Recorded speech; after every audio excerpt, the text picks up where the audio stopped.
क्या आपने कभी सोचा है कि मेरे इस मानवीय जीवन का क्या अस्तित्व है? मेरे लिए इस मानव जीवन जो कि ईश्वर की अनमोल देन है, इसका क्या महत्व है? क्या आपने कभी अपने आप को गहराइयों से जानने का या समझने का प्रयास किया है? मानवीय तौर पर कहा जाए तो हम इस जीवन को सिर्फ अपनी ज़रूरत को पूरा करते करते ही व्यतीत कर देते हैं। एक मनुष्य के लिए उसकी ज़रूरत क्या है? रोटी, कपड़ा और मकान, यही ना? पर यह असल सत्य नहीं है। हर मनुष्य का जन्म इस धरती पर एक विशेष कारण से होता है, जिसे हम धीरे धीरे समय के साथ समझने लगते हैं। कई लोग अपने इस मानवीय जीवन के सत्य को समझ ही नहीं पाते, क्योंकि वे हमेशा नकारात्मक सोच ही रखते हैं। यही अंतर है नकारात्मक और सकारात्मक सोच में। यहाँ नकारात्मक सोच हमारे लिए समस्याएं पैदा करती है, वही सकारात्मक सोच हमारे लिए नए अवसर लाती है। आइए हम जीवन के इस सत्य को एक कहानी द्वारा समझने की कोशिश करते हैं। एक गांव में एक बहुत बड़ा धनीवान व्यक्ति रहता था। लोग उसे सेठ धनीराम कहते थे। उस सेठ के पास प्रचुर मात्रा में धन संपत्ति थी, जिसके कारण उसके सब सगे संबंधी, रिश्तेदार, भाई बहन हमेशा उसे घेरे रहते थे। वे उन्हीं के राग अलापते रहते थे। सेठ भी उन सभी लोगों की काफ़ी मदद करता था।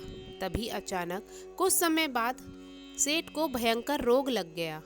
इस भयंकर बीमारी का सेठ ने बहुत उपचार करवाया, लेकिन इसका इलाज नहीं हो सका। आखिरकार सेठ की मृत्यु हो गई। यमदूत उस सेठ को अपने साथ ले जाने के लिए आ गए। जैसे ही यमदूत सेठ को ले जाने लगे, तभी सेठ थोड़ी दूर जाकर यमदूत से प्रार्थना करने लगे कि मुझे थोड़ा सा समय दे दो, मैं लौटकर तुरंत आता हूँ। दूतों ने उसे अनुमति दे दी। सेठ लौटकर आया, चारों ओर नजरें घुमाई और वापस यमदूतों के पास आकर बोला, शीघ्र चलिए। यमदूत उसे इस प्रकार अपने साथ चलने के लिए तैयार देखकर चकित रह गए और सेठ से इसका कारण पूछा।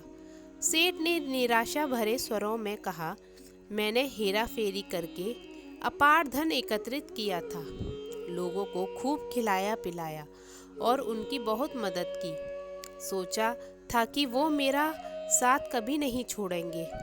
अब जब मैं इस दुनिया को सदा के लिए छोड़कर जा रहा हूँ, तो वे सब बदल गए हैं।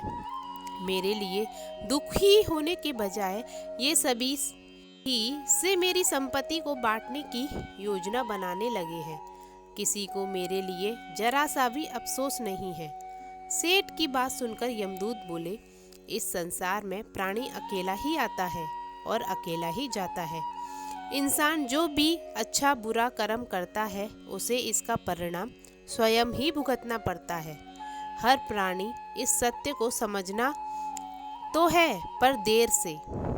तो हम इस बात को अपने जीवन में भी देख रहे हैं। लोग जीवन के सत्य को भूलकर मानव द्वारा बनाए गए जाल में लालच, रुपए, पैसे, बुराई आदि तले दब गए हैं। इस जाल को हम ही छोड़ सकते हैं।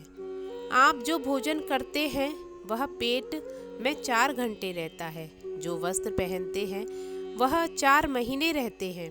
लेकिन जो ज्ञान आप हासिल करते हैं वह आपके अंतिम सांस तक साथ रहता है और संस्कार बनकर आपकी अगली पीढ़ी तक पहुंचता है। ज्ञान का बीज कभी व्यर्थ नहीं जाता। जो है जितना है सफल करता है आपको। सफल करने से ही सफलता मिलती है।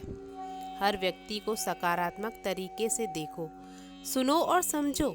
हम जितना ज़्यादा पढ़ते हैं, सुनते हैं, समझते हैं, हमें अपनी कमियों का उतना ही ज़्यादा एहसास होता है और इसी कमी को दूर करने हम सफलता की मंजिल की ओर अपने कदम बढ़ाते हैं।